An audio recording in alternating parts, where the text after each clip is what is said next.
మంచిర్యాల జిల్లా Ketanpalli municipal chairman ఎన్నిక సమయంలో చోటు చేసుకున్న పరిణామాల నేపథ్యంలో చెన్నూరు మాజీ ఎమ్మెల్యే బాల్కసుమన్ను అరెస్ట్ చేసి ఆదిలాబాద్ జైలుకు తరలించారు. ఈ క్రమంలో జిల్లా న్యాయమూర్తి వీరయ్య బాల్కసుమన్తో పాటు మరో ముగ్గురికి షరతులతో కూడిన బెయిల్ మంజూరు చేశారు.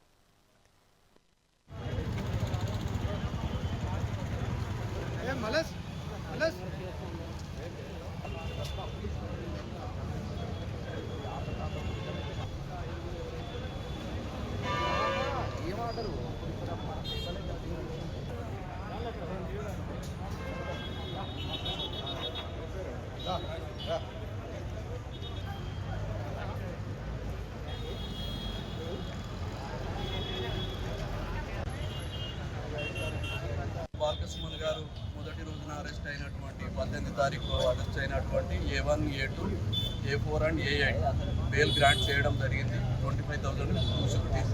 తర్వాత ఇద్దరిని కూడా రిమాండ్ చేయడం జరిగింది. వారిది కూడా బెయిల్ ఆర్గ్యుమెంట్స్ కోసం ఉన్నది. నిన్నటి రోజున కూడా ముగ్గురిని అరెస్ట్ చేయడం జరిగింది.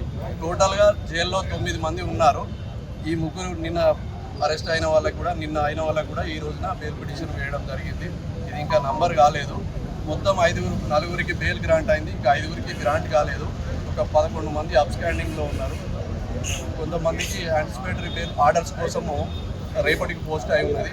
అది కూడా బెయిల్ అయ్యే అవకాశం ఉంది. బాల్కసుమన్ గారు మొదటి రోజున